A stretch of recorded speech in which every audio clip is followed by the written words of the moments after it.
এই যে অপমানটা করেছে এটা আমাদের জাতির অপমান করা হয়েছে। এবং যদি বলা হয় যে মুস্তাফিজ কে বাদ দিয়ে তারা একটা বিশিষ্ট রাজনৈতিক দল বা তাদের এজেন্ডা পরিপূর্ণ করেছে, সেক্ষেত্রে আমাদের তো দুঃখজনক। কারণ তারা যেই কথা বলছে সে আমাদের বাংলাদেশ দলের ক্যাপ্টেন কিন্তু লিটন দাস, এবং আফগানিস্তানের মুসলিম প্লেয়াররা কিন্তু আইপিএল খেলছে। তো সুতরাং বোঝা যাচ্ছে জিনিসটা আসলে ধর্মীয় কোনো ইস্যু না। এটা হচ্ছে টোটালি বাংলাদেশকে যেভাবে চলে আসছে গত কয়েক বছর ধরে প্র্যাকটিসটা, সেই প্র্যাকটিসটা একটা অন্তর্ভুক্ত একটা ঘটনা। তো আমরা আইসিসি কে চিঠি দিয়েছি, আমরা বিসি বোর্ড মিটিং কালকে আমরা রাতে করেছি, আজকে দুপুরে আমরা দফায় দফায় মিটিং করেছি, এবং আমরা সিদ্ধান্ত নিয়েছি আমাদের দল আমরা IPL world cup T20 world cup খেলতে পাঠাবো না।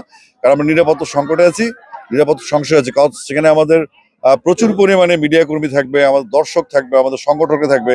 তো তাদের নিরাপত্তা একটা ইস্যু, এবং বাংলাদেশ থেকে বহু সন্ত্রাসী এখন ইন্ডিয়াতে পালিয়ে আছে। তো সেটা আমাদের জন্য নিরাপত্তার জন্য হুমকির কারণ। সাপোর্টার্স কখন কিভাবে হয়ে যায় আমরা জানি না। তো আমরা চাইবো বাংলাদেশের ক্রিকেটারদের সুরক্ষা নিরাপত্তা আমাদের প্রথম কাজ, এবং আমাদের ক্রিকেটার নিরাপদ রাখার জন্য যা যা প্রয়োজনীয় পদক্ষেপ নেওয়া দরকার আমরা সেটা নিব ইনশাল্লাহ। এবং আমরা আশা করছি না, আমরা কোনো ভেন্যুর কথা বলছি না, আমরা চাচ্ছি ইন্ডিয়া আমরা যাব না। তারপরে ভেন্যু যদি আইসিসি ঠিক করে যে বাংলাদেশে খেলা হবে বা শ্রীলঙ্কায় খেলা হবে, সেটা অন্য ব্যাপার। কিন্তু ভারত না যাওয়ার সিদ্ধান্ত আমরা নিয়েছি, কারণ আমরা নিরাপত্তা বোধ করছি না।